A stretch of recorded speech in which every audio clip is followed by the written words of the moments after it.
live from Palm Beach, background Washington, D.C., and we're immediately going to go to the Middle East for our first story, which is when was this announced, Ted? Kind of within the last hour. So this is as close to breaking news as one's going to get. Right. So there's been debate for several days now, maybe more, about what to do about the Strait of Hormuz, and the fact that although they haven't really until now done a lot of damage there, the psychological fear of going through there, even with coverage, was blocking 80% of it and having a massive impact on the price of gasoline, of oil, that had gone up to over $100 a barrel, may have even hit 120. Right. It's also come down at various times during this period to 80. I don't know where it is. Earlier today, it was up again at 100. But here's the breaking news. The breaking news is the United States right now, as we speak, is engaged in a military action to stop Iran from mining the straits, which they've been doing some part of the day. Don't know exactly when we started. Don't know how much of it they've mined before this, if at all. If they just started, forget it. They're not going to get it done. If they've done some in the straits, that will take a couple of days to fix. But they did something else that was very, very much feared by the people who would like to lose this war. And that was that they would hit Charge Island. Charge Island, you probably haven't heard as much about, but Charge Island, one of the hysterical Muslim fanatic newspapers said it would be just a tragedy if America destroyed Charge Island. Iran might not be able to function. Right. Well, was that what the president has said about it? That's right. This is the president on True Read it. Social just moments ago, Mayor President Trump on True Social saying this within the last hour. And this is the president. Quote, moments ago, at my direction, the United States Central Command executed one of the most powerful bombing raids in the history of the Middle East and totally obliterated every military target on Iran's crown jewel, Kharg Island. Our weapons are the most powerful and sophisticated. God bless you, Mr. President. And for my friends who want freedom from the worst dictator, except for Xi Jinping in the history of the world. Our weapons are the most powerful and sophisticated that the world has ever known. But for reasons of decency, I have chosen not to wipe out the oil infrastructure on the island. However, should Iran or anyone else do anything to interfere with the free and safe passage of ships through the Strait of Hormuz, I will immediately reconsider this decision. During my first term, and currently, I rebuilt our military into the most lethal, powerful, and effective force, by far, anywhere in the world. Iran has no ability to defend anything that we want to attack. There's nothing they can do about it. Iran will never have a nuclear weapon, nor will it have the ability to threaten the United States of America, the Middle East, or, for that matter, the world. Iran's military and all others involved with this terrorist regime would be wise to lay down their arms and save what's left of their country, which isn't much. Thank you for your attention to this matter. President Donald J. Trump. Well, I am a little taken aback by not taking away their facilities, and I don't exactly know what that means, because that's exactly how you destroy them. You take away their facilities. I don't now. I may be missing what else it can do. They might not have access to it. He is sort of holding it over their head and saying, "You do anything to Hormuz, and this island goes up in smoke." But let's lay it out. Let's lay it all out for you, and take a look. Take a look at this. So let's get the first one. Tell me when you're ready on that. All right. Let's get oriented, as they say. That's the Middle East, or the greater Middle East that you see in front of you, right? Right. So let's just do there's Iran, right? Easy to find, right? Wrong. Not easy to find Israel. Very small. Look at the comparison. There's Israel. There's Iran. Size matters. Who's winning? 50-1. Look at that. So, if we want to take a good look now at what we're talking about, and we get it oriented, and you'll see why it's so damn important. It's so damn important because such a large amount of the oil, the world's oil, is located here. And now that's changed a bit. Where's the island there? This is about 50. This is about 50% that's changed. So some of the world's oil, a lot of it, right, is in here.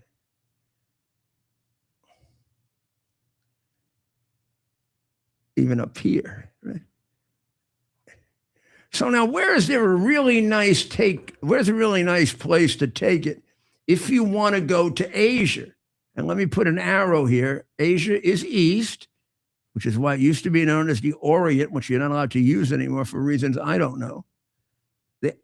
You got to take it that way, right? Now, taking oil along land, unless you have a pipeline, and there are pipelines there, but they didn't used to be. The best way to get over there and beyond Pakistan is India and Russia and everything, is to go through here. Let's say you're coming out of Saudi Arabia from here, right? So you do this. Now you're in the Persian Gulf, or you're in the Saudi Arabian Sea. If you're coming out of Saudi Arabia, you're in the Saudi Arabian Sea. And if you're coming out with your oil from Iran, you're in the Iranian part of it. However, no matter who you are, you got to get through this. See that? Very, very tiny, very tiny. On one side of the Gulf of Hormuz is the UAE. On the other side is Iran. And Iran can block you there if it wants to, and it has the military resources to do it. You get very varying percentages of the world's oil that goes through it.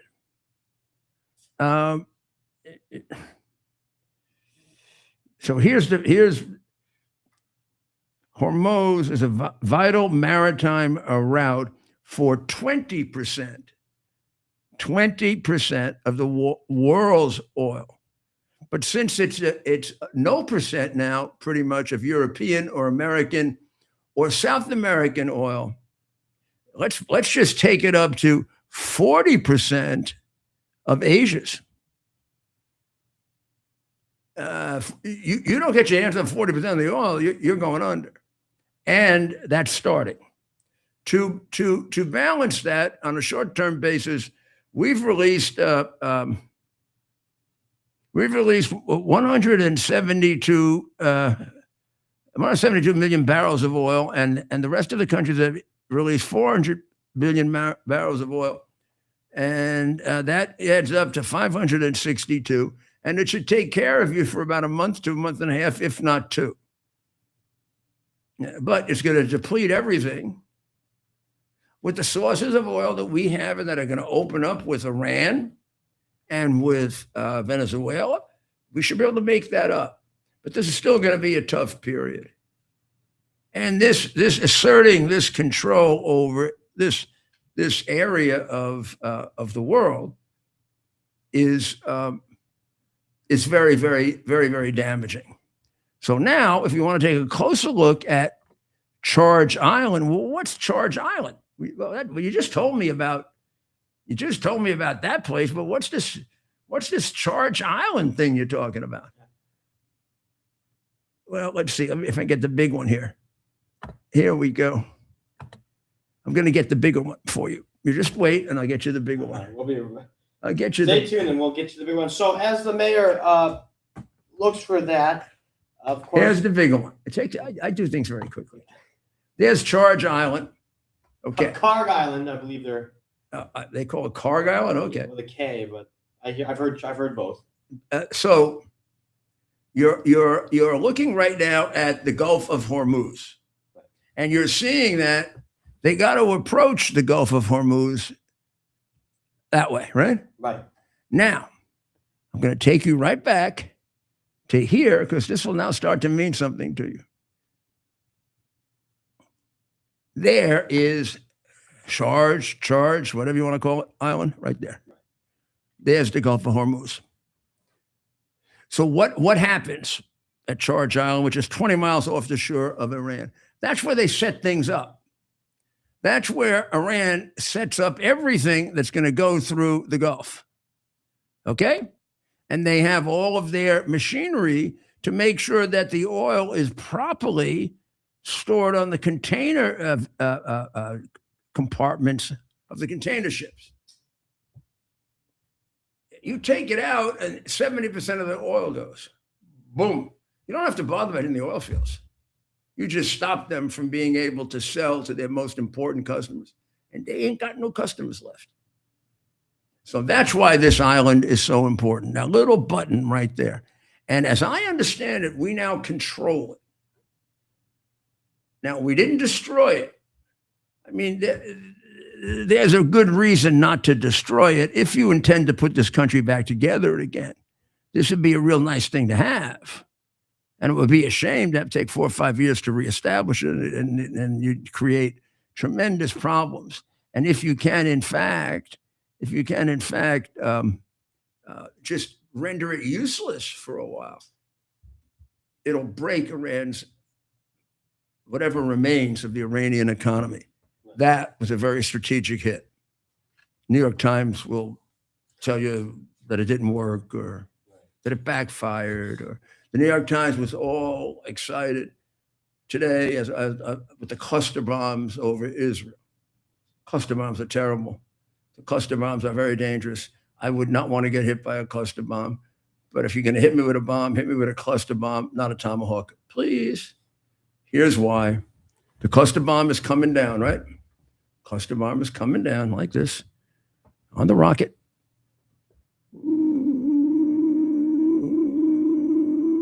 If it's a regular bomb and we hit it, everything goes apart, boom, and it falls down. If it isn't, if it's a cluster bomb, right? You hit it and it breaks up. You get some of it out, but it could break up in 28 pieces, which disperse for 20 miles. And they hit things 20 miles away. And yes, it can kill you. But more likely than not, it's going to hurt you, or it's going to burn your building, or it's going to cause fires. Think of it as in 28 different places, people are going to be throwing hand grenades at you, as opposed to a massive tomahawk falling on your building. You are gone. The next building is gone. The next one, the next one, and the next one. And maybe the school that's three places down the block goes too. You win a war much faster with tomahawks, but it costs a lot more. With cluster bombs, you don't win wars, you delay them, which is what they're doing.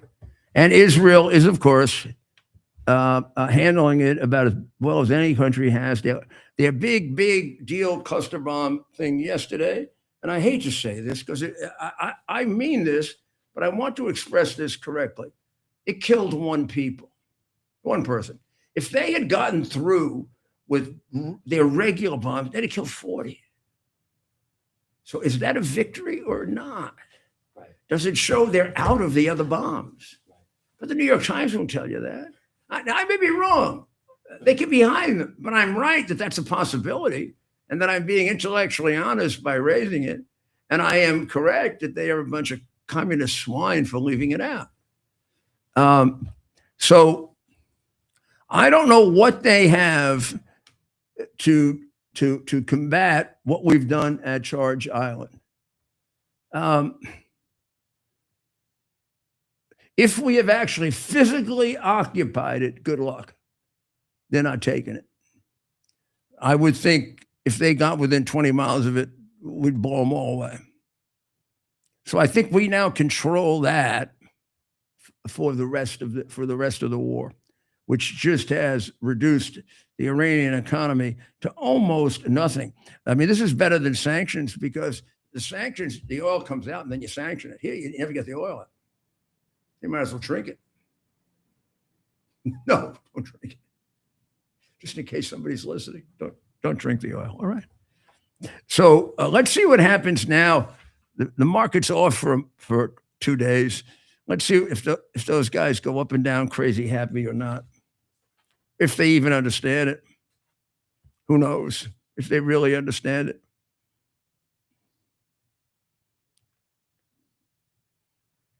And today people were all confused.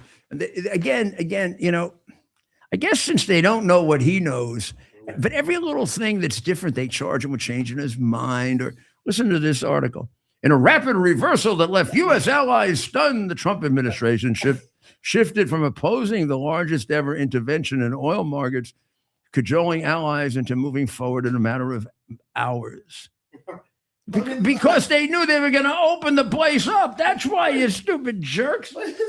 In a rapid, but they couldn't possibly see what happens. Laugh. I'm going to tell you what happens to your intellect. And this is why these left wingers become stupid, because they are so overwhelmed by prejudices and biases and ridiculous thought. It never occurred to them that maybe there was a good reason for that. Maybe he was getting them ready because he's going to open the place up. That's not listed there at all as a possibility. That's the first thing that came to my mind when I saw that.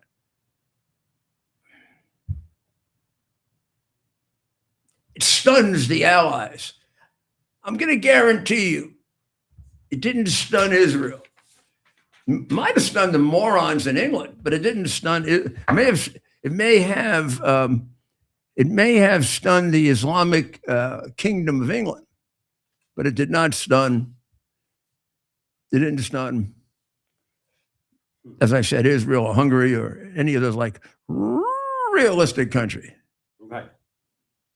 Okay, before we take a break, I got to raise a subject that is annoying the hell out of me, and it's the objection to the $1 million spent on steak and lobster dinners, which originally were listed outrageously, and these people should be fired and left out of journalism, and they should have their citizenships taken away.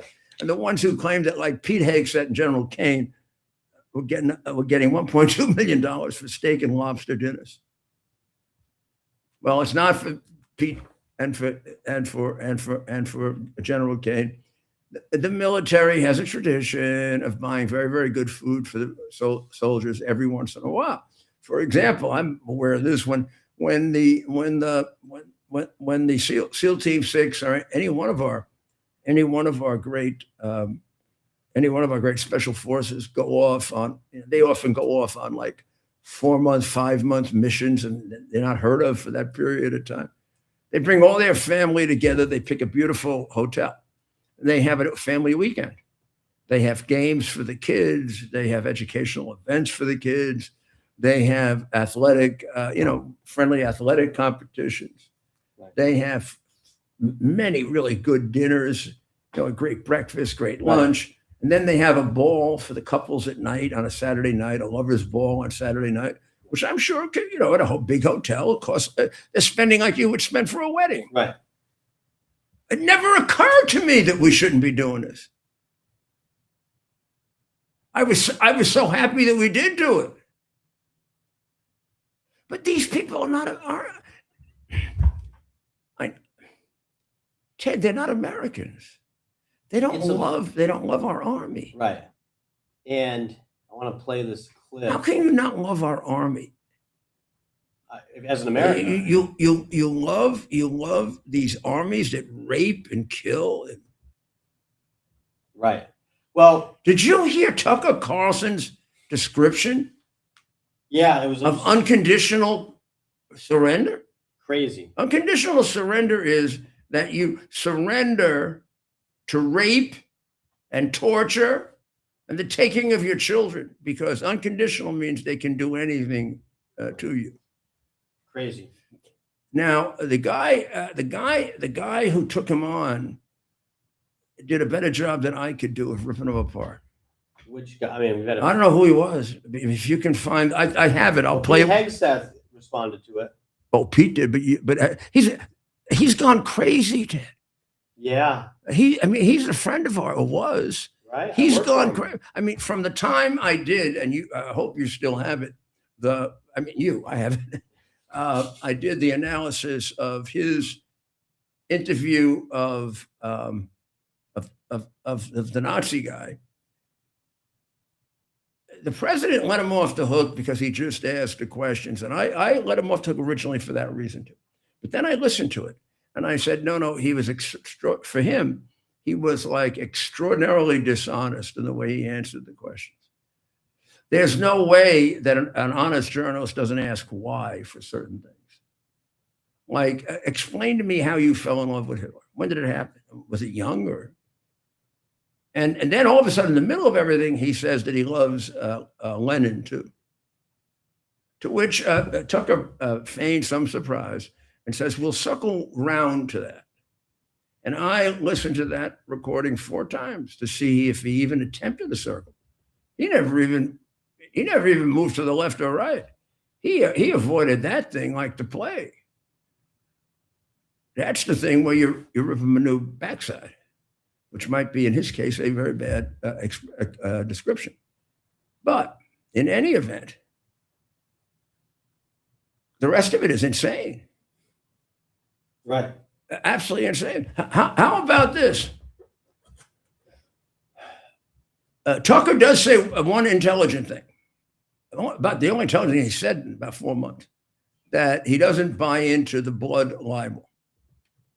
Now, I'm going to tell you why. He doesn't buy into it because you shouldn't blame the Palestinians for what the Palestinians right before them did.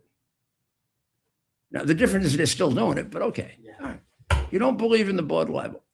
Fuentes then chimes in like the foolish child and irresponsible idiot that he is and says, I don't either. Now, if you had done a modicum of homework like I did, do you know how often that little bastard has said that the Jews are responsible for the death of Jesus? Because in the New Testament, a group of Jews that are at the crucifixion, not all the Jews in Jerusalem by any means, not all the Jews in the world. There were a lot of Jews that loved and followed Jesus. But this little group of Jews, when given the choice by Pilate, said to crucify him. Now, we don't know how many other people said crucify him too. There were Romans there. There were Greeks there. There were people from all over the world there. But this little group, and a representative little group. I'm not suggesting it was just a teeny group. It maybe at times it's represented as 2/3 of the crowd, at times half, at times a third. What we can say is it wasn't the whole crowd, but it was a substantial enough portion of the crowd. So they yell out, Pilate has a great idea. He's going to give him a chance of either letting free that day Jesus of Nazareth or Barabbas, who was a murderer. Not described very closely in the gospel. A lot of history about Barabbas. I shouldn't say history, possibly mythology about Barabbas, to the point of, was he just a common murderer? Was he a revolutionary? Was he a guy who wanted to see the Messiah come, but kill everyone? And we don't know which, and I don't think history can help us too much either way. Doesn't matter really for the story. Well, maybe it does. It argues to me. Well, let's forget it. We're getting too far off. So they get a choice between Barabbas and Jesus, and they yell, Barabbas. Some people yell Jesus, but the larger number yell Barabbas. We want Barabbas. Mm-hmm. We want Barabbas. That's it. Pilate, who is dealing with all kinds of strange things with this, particularly from his wife, who's having bad dreams, was therefore trying to get off the hook for killing Jesus. Not because he hadn't killed lots of other people and he wouldn't have killed them, but somehow his wife was like working on him. So he goes over to the side. He says, give me some water, washes his hands and says, I wash my hands of this man. I mean, I've tried hard enough to satisfy you guys. I whipped him. I put a crown of thorns on him. I wanted to give you this criminal you wanted me to get for years. Now you want to kill him. I wash my hands of it. He could have easily said, go screw yourself and get out of here. Yeah, right. You're going to get to decide who I kill. And I'm the Roman official for this region. This was Rome, you know, even before it was at all of its height and grandeur. But it was the greatest. This was the United States. I don't mean in terms of we were a much fairer and better country. This was the United States in terms of power. It was the most powerful country on earth, and at least in their minds, in the history of the world. All he had to say was, okay, I was playing a little game with you. You're getting Barabbas. You're getting Jesus. I'm getting Barabbas. If you really want Barabbas, I'm taking him. But instead he says, you can have him. I wash my hands of this. And they yell out, let his blood be on us and our people. So, from time immemorial, unchristian, nitwit, low IQ, horrible people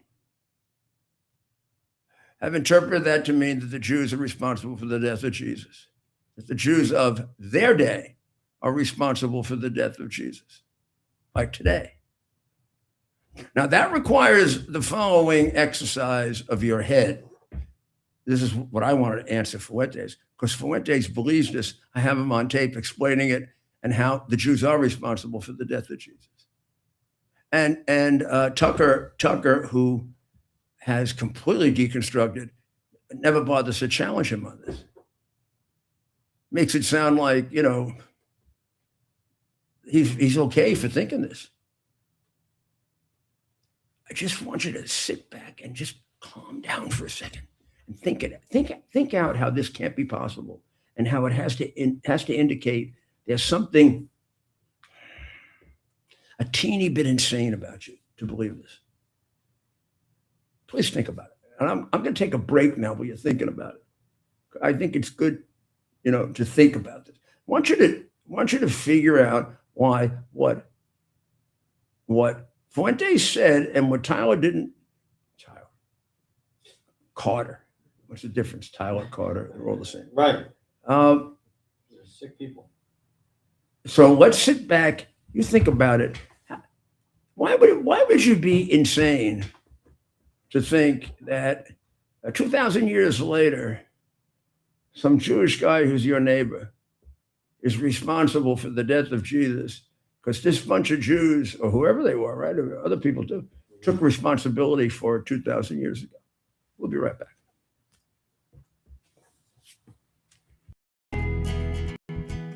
Here we are, pretty much at the beginning of the process here at this pristine, I call it a laboratory. It's not like a factory, it's like a hospital. This is the beginning of the process for roasting. Deep grain, very good quality. Most people don't use this quality. We deal with small farmers because they like to know who we're dealing with. They give us the highest quality, all organic, non-GMO. You should know all Arabica beans, no Robusto, all Arabica. They're going to go into the roaster and it'll get roasted for about 20 minutes or so.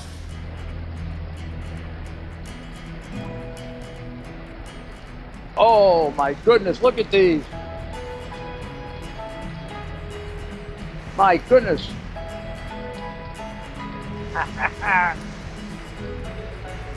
You're going to want to specially order these.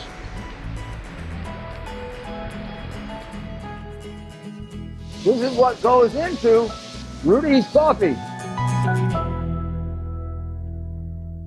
Are you ready for some action? I'm ready for action. Get the Elite TV plan only through the portal. 218 channels, and it's only $69.95 a month. Wow. Including your free portal. That's cheaper than everyone else. Your favorite sports, movies, news, Wow. even daytime dramas. We're talking about ESPN, OAN, Newsmax, channels you can't get anymore in certain areas. Compared to the competition, this is a way better deal. Endless selection. Not to mention all the free music channels. There's over 700 premium and classic movies all ready to go. Wow. Plus, they got catch-up TV that allows you to go back and watch what you've missed or want to watch again. Cut your cable in half and get twice as much for free. Way more channels for half the cost. After the first year, the subscription then drops to $57.95 monthly, Wow. where you change or upgrade anytime. Go to QUXNow.com and get yours today. Use promo U.S. Army Major Scott Smiley paid a high price serving our nation.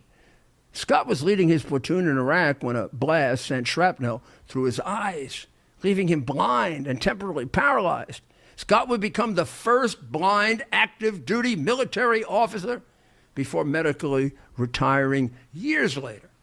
Thanks to friends like you, the Tunnel to Towers Foundation gave Scott and his family a mortgage-free, specially adapted smart home.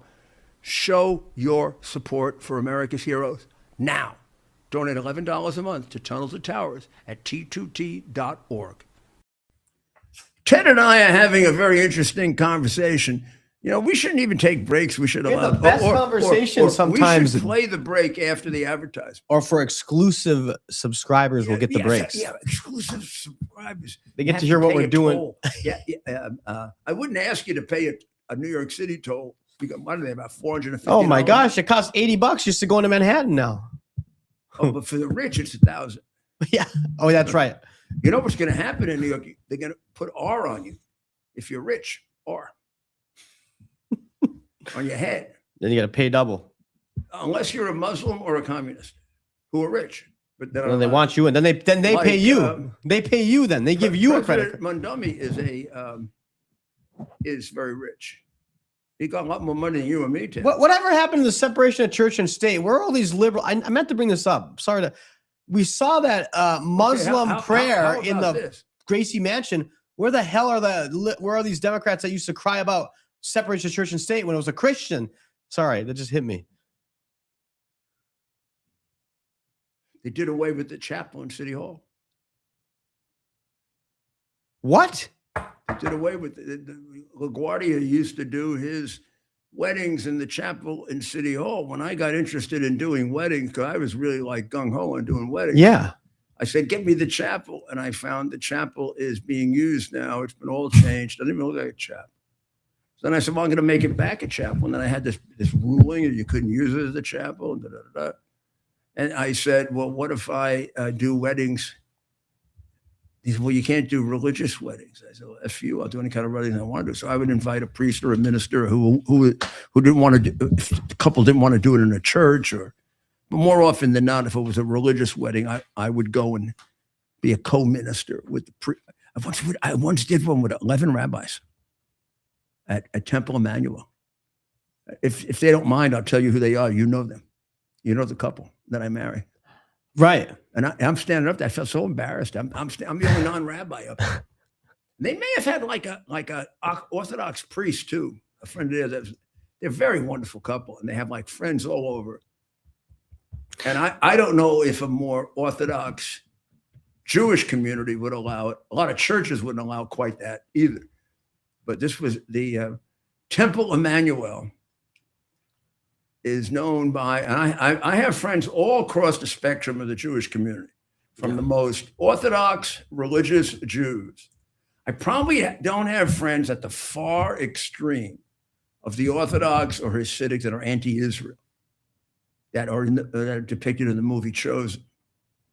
But from there on, I have almost 100% support until we get to a certain place.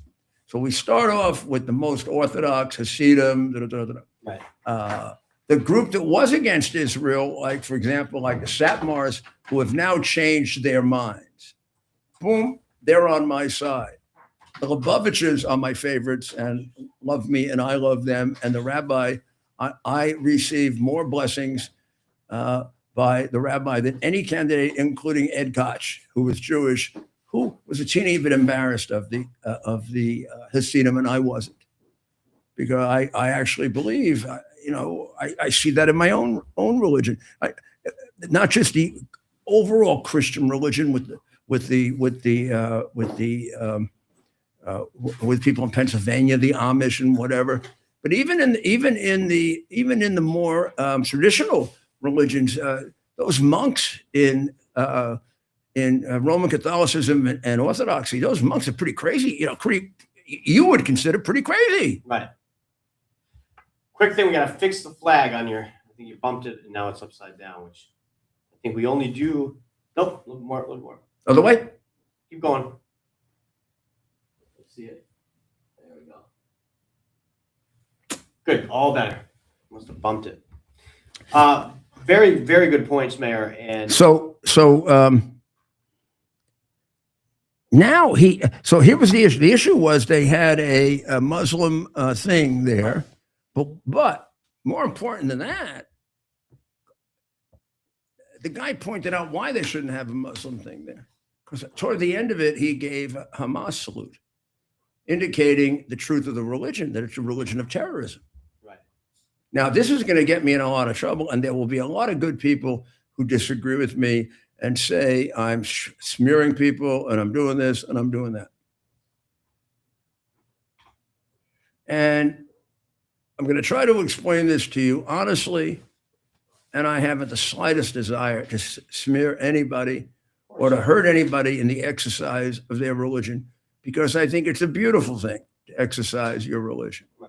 But I don't think it's a beautiful thing to follow the orthodox teachings of the Muslim religion when it tells you that you should kill the infidels, when it tells you you should specifically not be friends with Christians and Jews, when it tells you that it's okay under certain circumstances, which is most any, to slaughter them, and it isn't a bad idea to do it by cutting their throat. And then after a while, after a great history of cutting their throat, when they needed money, how about we make an exception if they give us dhimmi or extortion money? That was no different than what I was doing when I was putting the mafia in prison for shaking down poor Italian merchants, which they used to do when Italians came here and were poor and trying to make a way. And were not dishonest because, like most Muslims, like most Jews, like most Italians, they're mostly honest people.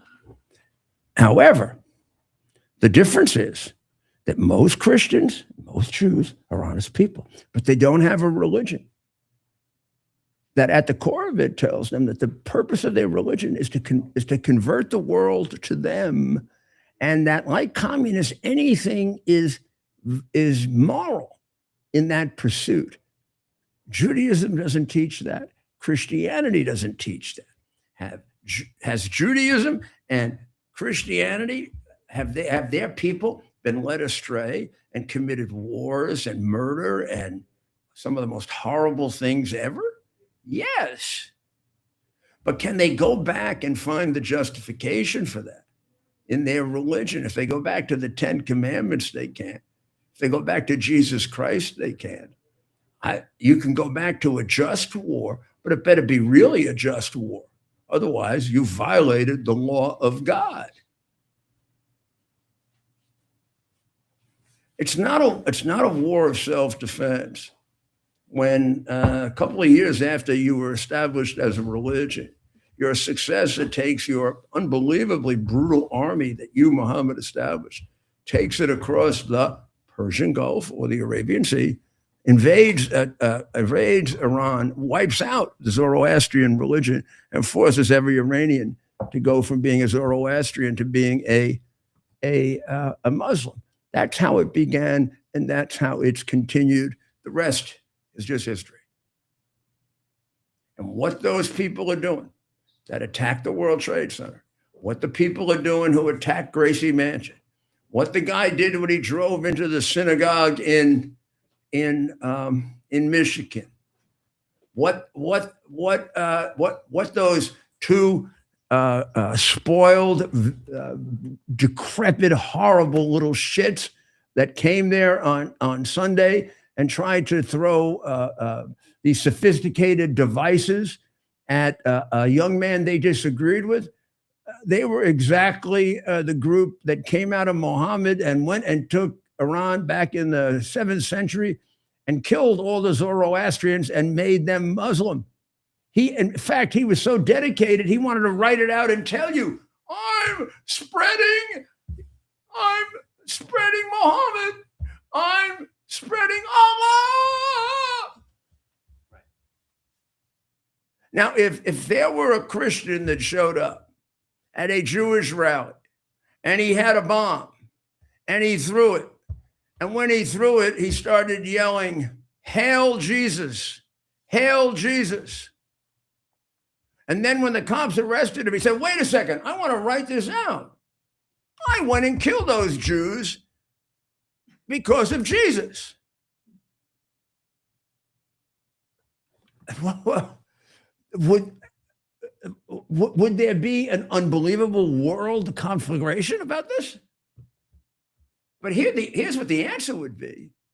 I don't know. You can go get all my Bibles and all my Lives of the Saints and all my Qurans, and you ain't going to find in any of those Bibles Jesus telling them to do that.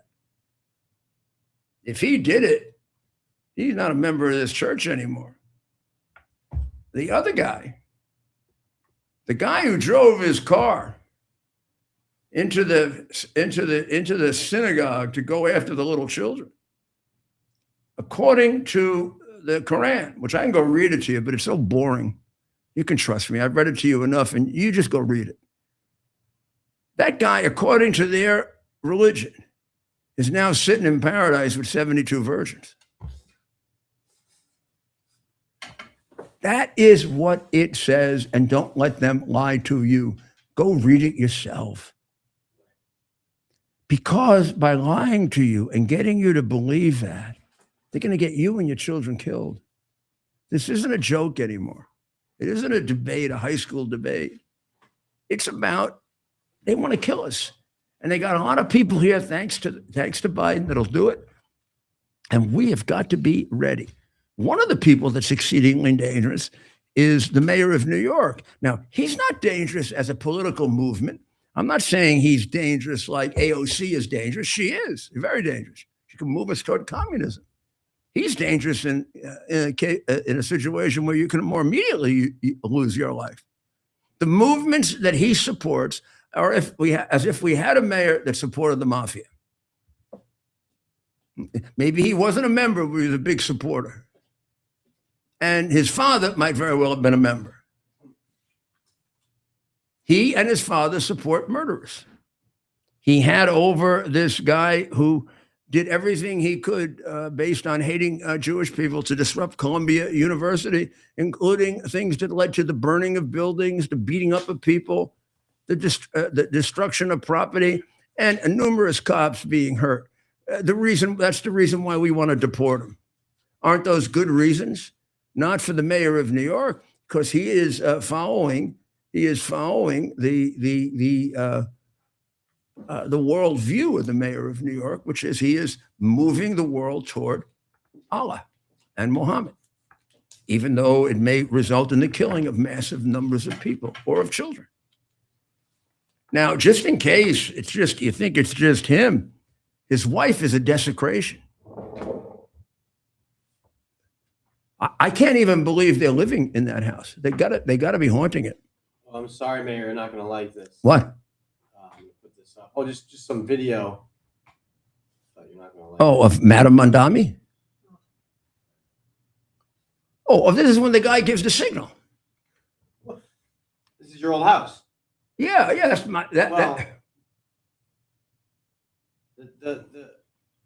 the issue here I have is, you know what that is? That's the ballroom built. I believe that's built by Mayor Wagner and first occupied by Mayor Lindsay. That's what I believe it is. That's where I used to have the Three Kings celebration for the birth of Jesus. A little different, huh? The birth of a man of peace and the worshiping of a man of death, destruction, war, and pedophilia. Look at how sloppy they are, too. Look at these guys. where's the suit and tie? I don't. If I ever went to Gracie Mansion, I would have shown up. Well, I don't know. I mean, they may have to do some bombing later. They can't get all dressed up. Okay. It's like, but really, it shows such a lack of respect. How come we didn't for see our culture? How come we didn't see the guy go like that? Oh, didn't we? That's the important one. Well, you'll see. Because you will see at this religious celebration being done by the mayor, right? This religious thing ending Ramadan.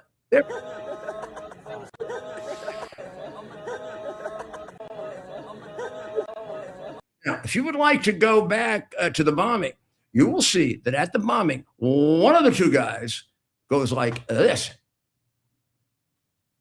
And if you would like to get out video, you can get video of Hamas people being arrested, hundreds of them going like this, like this. Why'd you throw the Here he comes. Here he comes. I think you got it. Let's see.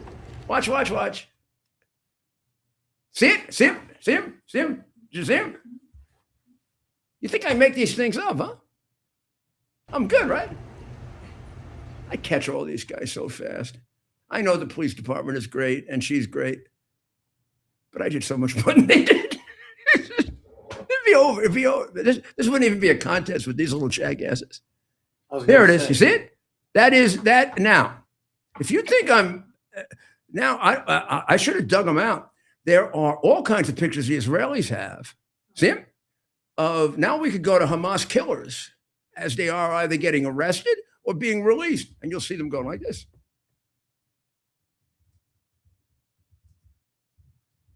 It doesn't. I don't think what he's doing is particularly official. I think anything like that is okay.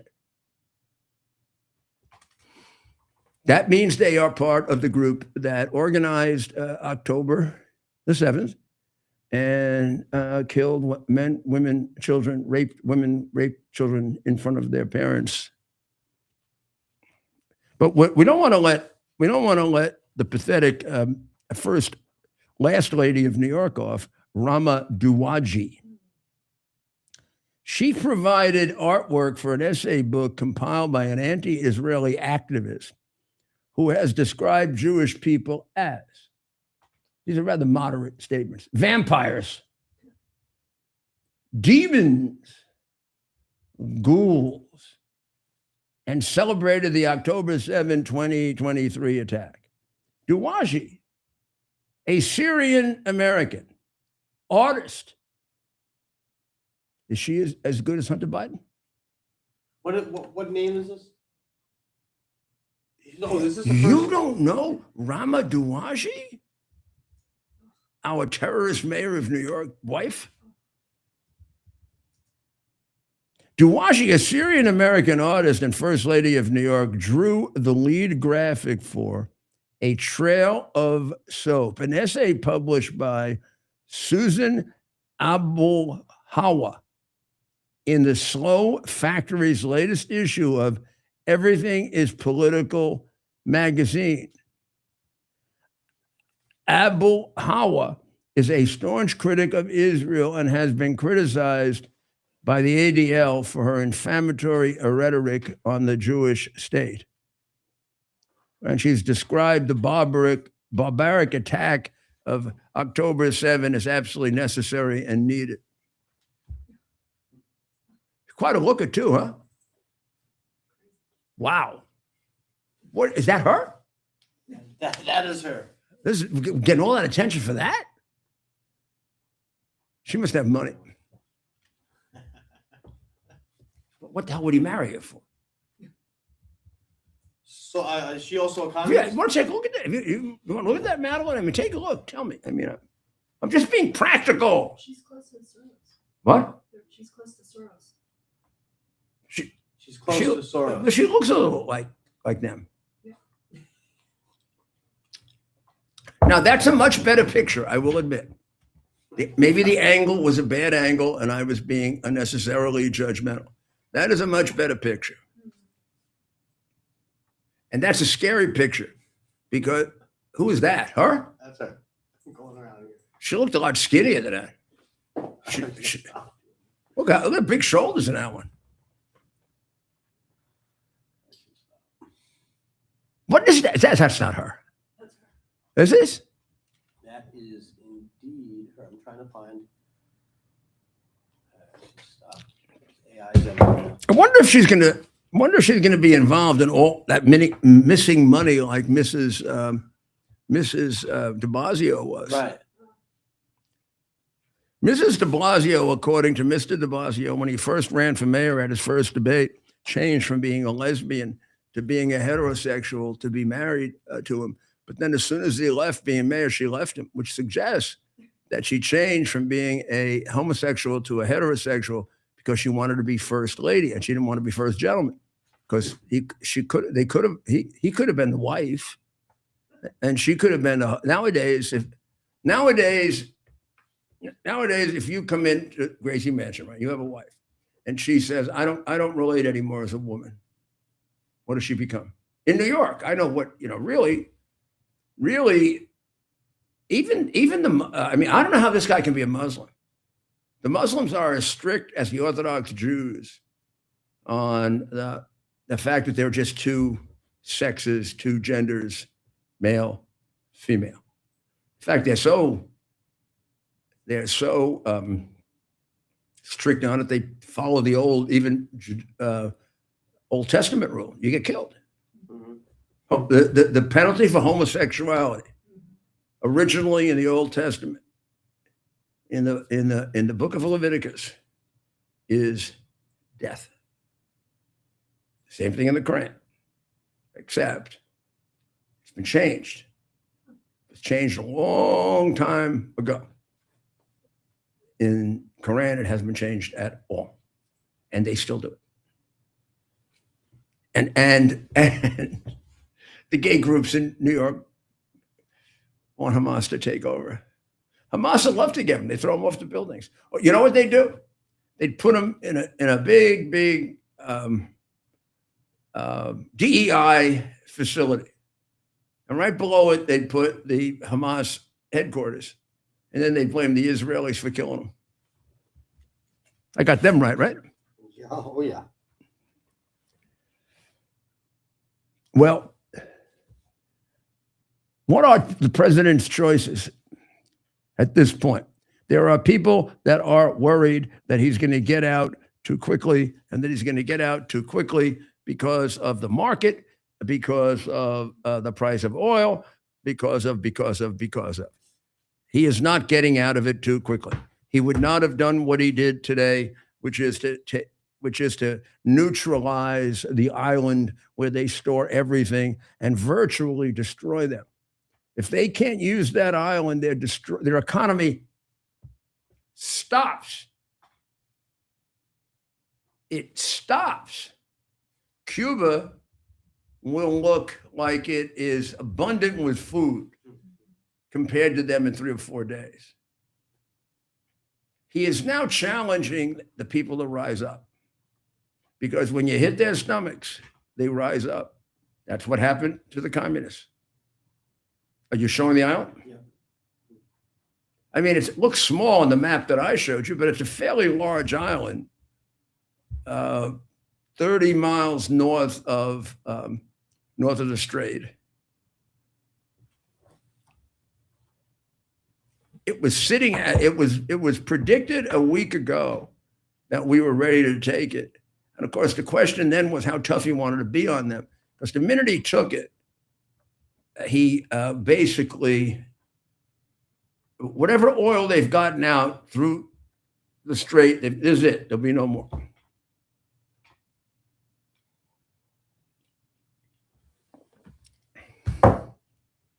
Now, what he didn't do is bomb all that. If he bombed all that, he sent him back 10 years. And there are people that are worried about his reaction. I mean, there are all kinds of people here that have opinions that he's going to back off. He's not going to do it at the last minute. But bombing them would be really, really stupid. Right now, you can't use them. I guarantee you they're not going to send a military force and take it away from us and the Israelis. If they did, the military force would be at the bottom of the ocean. I'm not even sure they have a military force. Now, if you intend to fix this place or let it fix itself, well, you keep that until you're ready to turn it over to a good, decent government. This will be very helpful to them to reestablish quickly if you don't destroy it. Destroying it would be a punishment for the people, not a punishment for the regime. And I do think the president has done about as good a job as you can do of distinguishing those two things. And if we have to deal with hostility to the United States, and I'm not sure we do in this particular situation, because I do think I believe the fact that we're pretty popular inside of Iran. I don't think that that's overstated. But if you need some credibility, this would give you a great deal of credibility. If they throw these animals out and we come in and they're angry at Americans, these are intelligent enough people we preserve this for you. It's all yours. We're not taking it from you. And it'd also help if we took Nepo Shah and kind of threw him in the river, helped him swim, but threw him in the river, because Nepo Shah and the Shah family stand for death. They stand for theft. They also stand for selling out their country, because they were the ones making the fortune with Britain and with the American oil companies and the CIA while the people were starving. And they remember that. Don't you wonder why they preset everything on that island, Ted? Could it be? Well, I'm curious how China. well, no, I mean, China's not going to do anything, but they're not going to be happy, right? A lot of isn't Kharg Island, a lot of their oil, a lot of No, I'm saying why wouldn't they diversify more over the years? Oh, right. I mean, it doesn't make sense to me that they do it all there, but they do say it's like almost all of their oil. Yeah, I'm going to show you what I mean in a minute, so I can get it here. I will have to. So the president tweeted. Sorry, he posted on True Social. We put that up earlier. What did he tweet? About these attacks. He said Friday that the U.S. military conducted one of the most powerful bombing raids and totally, quote, obliterated every military target on Iran's Kharg Island. Of course, one of the country's most vital economic outposts. The president said that for reasons of decency, the U.S. military did not wipe out oil infrastructure on the island, from which some 90% of the nation's oil exports depart. He, of course, and we mentioned this earlier, did say, should Iran or anyone else do anything to interfere with the free and safe passage of ships through the Strait of Hormuz, I will immediately reconsider this decision. That's not a particularly powerful disincentive to the Ayatollahs. That disincentive works against the people, not the Ayatollahs. The Ayatollahs don't care what damage he does to the people. But in any event, maybe it'll work. Here's what I'm saying, Ted. Here, put my map up, which is bigger. So now you basically it's right here. Okay, could be a little further over too. Could be a little further. Could be here. I'm just okay. And when I say it's there, let me be a little more precise. It's actually like there. It's in the water. Right. It's 20 miles out. I'm going to make it better. I want this to be right for our people. I think now, rethinking it and trying to extrapolate, I think it's more like right there, or maybe that little dot right there. You see that little dot there? That's it. That's it. Of course they'd have. Oh, these guys are so good. Of course they'd have something there. We got to get a better map, by the way, like a more like a scientific map. No, it's up. Wait, where? Right there. Let me see if you're getting. Okay, you see it? Can you see it on my little map now? Yeah. Okay, now, here's Iran, all of Iran, right? Here's all of Iran, right? Right. The oil comes from all over Iran. Yeah. Where they are is a big region. Right. Right. Right there. But, what? Yeah. What are you doing? Look at your map. What? Right here. Look at there on your map. Oh, it's up there. It's that far. Yes. Okay, I didn't realize it was that far. It's all the way up there. The point remains the same, of course. Yeah. Like, the Persian Gulf. 90%. The Persian Gulf is a lot smaller than I thought. So that probably is the distance. Yeah. So here's the point now. The point is, if you've got to go through the Straits of Hormuz, right? Why don't you set something up over here? So you don't have to go through the Straits of Hormuz. They have. Draw on the map where you're talking from. Okay, here's the Strait of Hormuz, right? Yeah. They've got their oil. They've got their oil behind the Strait of Hormuz. Right there. Now the pen's working. They set up one place right here that requires you to go through the Strait of Hormuz.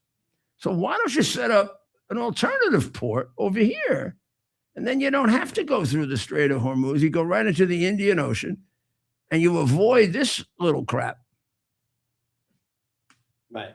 Well, Iran. Okay. Now, the oil that goes this way, right, is going by pipe. By and large, it's going by pipeline. By and large, it's going through Iraq. It's going through. It's not going through Kuwait anymore. Kuwait won't touch their oil. It's not going through Saudi Arabia anymore. Right. Saudi Arabia is not touching their oil. Right. It probably goes through Turkey because Turkey plays ball with them. It probably goes through Azerbaijan because they bully them. Right. And I don't know how well they play with Turkmenistan, Afghanistan, and Pakistan. Right now, not very well. At one time, they may have, but it is very, very irresponsible to have put it all in one place. That then has to go through like a jigsaw puzzle in order to survive. So I think we've covered whatever we need to as the weekend comes about. We're going to be very diligent over the weekend to see what happens. President made a big move today. That isolation of Charge Island is very big. When you can, and let's consider that 90% may be exaggerated, or they may have other little ways around it to bring it down to 80 or even 70. That's devastating. Anything beyond 60%. Given their present condition, I mean, they're not doing too well generally. This is, there's got to come a point when it all crashes in. And as we know from last night's coverage, and coverage we'll bring you on Monday and keep up with over the weekend, anything big happens, there are a lot of smaller military actions taking place all over Iran by the MEK and related groups, meaning groups of 50, 60, 70, 80 who are going into a precinct that has maybe 30, 40 cops in it and taking it over, taking out the guns. They're doing that all over Iran. Why? You know why. They're arming themselves like our founding fathers told us we always should be, just in case they try to do it to us. May I also end with one indication of why you should never be a Democrat and why they are exceedingly dishonest, stupid, idiotic, childish, and should not be responsible for anything for other people. They can't handle money, they can't handle anything, and they can't keep people safe. So the mayor of one of these towns, I think Let me guess. was it the one in Michigan, or the other one? I jumped the gun. I think it was the other one. They said that this was obviously caused by gun control. Obviously, he's never read the Quran. Let's play it. It was done by gun control. No, Gun control would have stopped. Lack of gun control. What? Yeah, lack of gun control. Yeah, gun control would have stopped Muhammad. We live in a country where people care more about guns than they care about 6-year-old children. They care more about guns than they care about synagogue worshipers. And they care more about guns than they do about college students. What that means is that it does not matter how hard President Hemphill works, how hard the chiefs work, somebody will be a victim eventually. It is a matter of time. And until there is the political will to break the spell of the cult of gun absolutism, you will see more incidents like this. So if you're looking for somebody to blame, don't look at anybody up here. Look at our lawmakers who don't have the courage to implement sensible gun control measures. Look to a Supreme Court that enables them, and do something about it. We live in a country where people care. I'm not going to play that twice. But. Well, I mean, now isn't that crazy?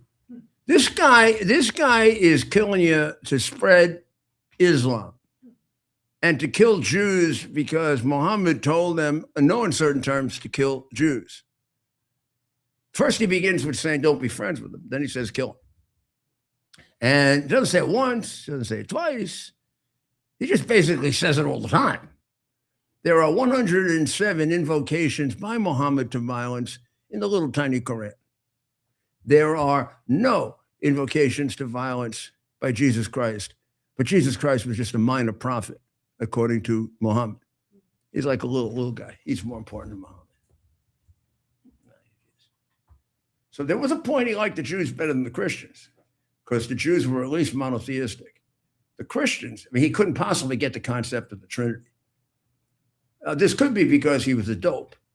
In addition to being an epileptic, who knows if he wasn't autistic, right? And he sounds, I mean, here's a really good question asked in a book that's now fairly popular. Did he ever really exist? Or was he made up for the purposes of war? Did you look him up? I'm looking him up. Rahim? All I gotta Ratim? say is it's hard to find his religion. They won't tell you his religion? I swear it's How do you spell his name? Ramin. What religion is, how does he spell it? Spell it for me. F-A-T? Ramin. At first name? R-A-M-I-N. What's the second name? F-A-T-E-H? Fatehi. He is Iranian American. Oh, he's Iranian. He is not, but even the AI doesn't tell you what his religion is. I wonder why. I think we know the answer to that. Which is some way, if he wants to keep religion out of it, right? That's fine. I guess I shouldn't be unfair about that. Maybe he doesn't. They won't tell me what religion he is. No. What is that He is a hidden? Democrat, so Is he ashamed of his religion? He's the second Iranian American chief prosecutor in the nation. Oh, that's good. First, Let's hope he's the last one until we change it. Well, no, we of course we have a lot of. His religion is not stated. Oh, so what we found out is he's ashamed of his religion or lack thereof because it isn't stated. That's quite something, actually, if you think about it. Which might explain his completely moronic statement. I mean, the last thing, this particular crime where this is the guy who drove in, right? With explosives. This is Dominion University. Oh, that's Dominion University. Spent how many years in prison for This ISIS? is caused by the fact that he belongs to ISIS. This guy literally spent 8 years in prison. 11 years? Well, he actually was let out early. And if he had been let out early by the left-wing pigs, the person who died would be alive today. It's terrible to think He about. should be in prison until 27. Someone needs to be held accountable. They won't be held accountable. Well, once again, time to relax. Think about the weekend. Remember how important it is that you get a day of relaxation. It's important for you. I know I've not always done that, but I'm better when I do. And I keep telling my friend, the president, that also. He doesn't listen to me, but not all the time, but he does sometimes. You don't know it when he does. I'm not going to tell you. It's important. You know, the things that come from ancient learning, like the book of Genesis. I know it's a story for many of you, and for many of us, it's the word of God, but it also has a lot of genius in it, where he made it necessary and made it very strict that you take a day off for him. But if you read it carefully, you realize a little subtext in it. He's doing that for you because he loves you. And I think Charlie Kirk's book is a book you should read. Charlie adopted the Jewish Sabbath, not as a religious matter, as a matter of good health. So I'm going to give this to you now as a religious matter. You take it any way you want and use it for your benefit. Take some time off tomorrow or Sunday. If you can take the whole day off and spend it with your family or your best friend or your best friends, or make a new friend, or if you don't have any friends, read and figure out how you can get friends. Take this and put it down. Get a book. You ever hear of a book? Do you know you learn better when you read from a book? And you relax more when you read from a book. And it does less damage to your eyes and your brain. You got to think of these things, because I need you out there to be the intelligent ones. I'll tell you how we're going to win this against these crazy people. They're stupid, lazy. We can outthink them. We can outwork them. Look what Israel has been able to do to all the Bedouins around them in all these years. When did they win a war? And how much do they outnumber them by? 1,000 to 1? How much more brain power? Or discipline, or connection with the eternal. Okay, so pray for Israel. Pray for Iran. I'm going to tell you again, I would not have said this about Iraq, although I have nothing against the Iraqi people. Iran is a country that, if we get this right and they turn around, you are going to be shocked at what they can do for the world. And you'll be shocked at what good friends they're going to be. We could put them on a par maybe with Japan and Israel, and we need somebody to replace England. They're going all Muslim. So I'll take Iran over England. I'm tired of, upstairs, downstairs, and all that stuff, and all those phony acts. I don't even understand English accents. I have to put the things on down here. Cecil, now, whoever I'm watching it with, some of my wives that didn't like me used to get really angry. You don't understand that? They thought I was annoying them. I would say, honey, I don't understand what he's saying. Okay, I don't my name. You know what'll happen now? I can see it now. Time for the Prime Minister to address the people of the United Kingdom. Oh, the UK. Oh, And it's some of our friend John. Mohammed Qatari. Mohammed Qatari. This is for that.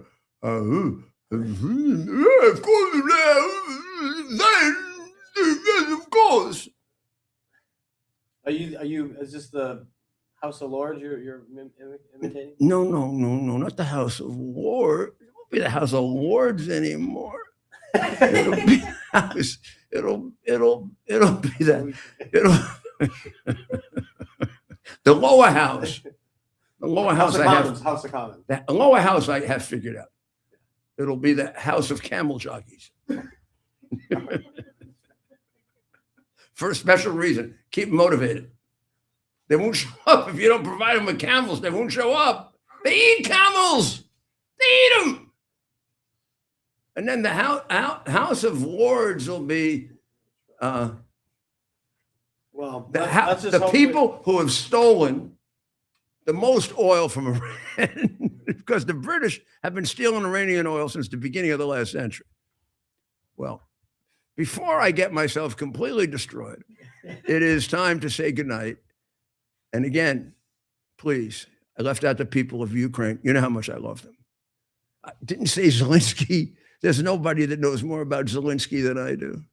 And I am not a big Putin fan either. I mean, You can have a realistic notion of the two of them and not be a jackass. But you also can have a realistic notion of what wonderful, great, religious, intelligent, and educated people the Ukrainians are, and how unfair things have been for them. Not now only, but for centuries and centuries. It's in a way, it's a maybe if I write a book, I'll pick people like this. But it's a subdued version of the Jewish people. The Ukrainian people. A little different, but similar kind of thing. Well, I can't tell you how much I appreciate your coming and listening to us.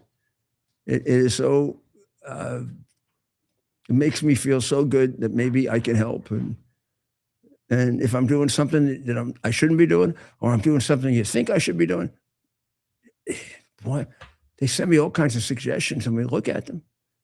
So please let me know, okay? Because we're in the process of reinventing ourselves a little bit. I think you have to do that every 2 years. Not completely. We'll still be dedicated to the truth and getting you things that you need to know. But I have a feeling things are going to change really quickly in the world, and then all of us are going to be there, and the change is going to take place, and we're going to not have figured out how we got there. So I'm doing the best I can. Am I reading? Am I thinking? Am I talking? To try to anticipate it, to see if we can do some preparatory work. So I'll share that with you. Israel. I want to make sure we get our special people here. Israel, Ukraine, right? Iran. We do Venezuela. We do that. We're going to add Cuba. Love the Cubans. You know, I'm an Italian American and I love Italy a lot, but I don't know. Sometimes I feel I'm half Jewish and sometimes I feel like I'm half Cuban. I was with some really wonderful Cuban people the other night. I wanted them to adopt me because I am an orphan. My mother and father are dead. And of course, I love you most of all, my fellow Americans, the greatest people in the history of the world. And because of the grace of God, which has to give us humility, not arrogance. And we are blessed that God just comes to the middle of Butler County on that special Saturday when Ted and I were eating pizza. Yeah. And he saves them from death. And look what he's been able to do. Wow. So God, keep it up. Keep protecting him. He knows that it's your strength. He knows it. We'll see you on Monday. Maybe the weekend. We'll see. Go right now. Go to Dr. Maria. God bless America. It's our purpose to bring to bear the principle of common sense and rational discussion to the issues of our day. America was created at a time of great turmoil, tremendous disagreements, anger, hatred. There was a book written in 1776 that guided much of the discipline of thinking that brought to us the discovery of our freedoms, of our God-given freedoms.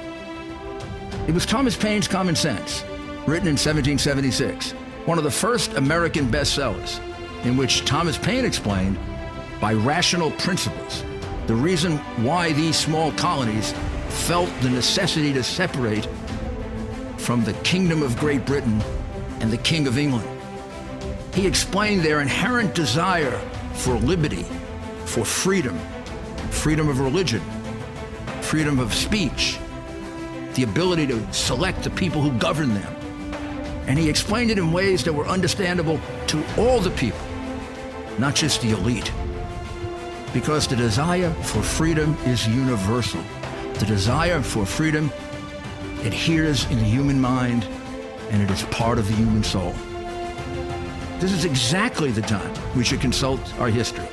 Look at what we've done in the past and see if we can't use it to help us now. We understand that our founders created the greatest country in the history of the world, the greatest democracy, the freest country a country that has taken more people out of poverty than any country ever. All of us are so fortunate to be Americans. But a great deal of the reason for America's constant ability to self-improve is because we're able to reason, we're able to talk,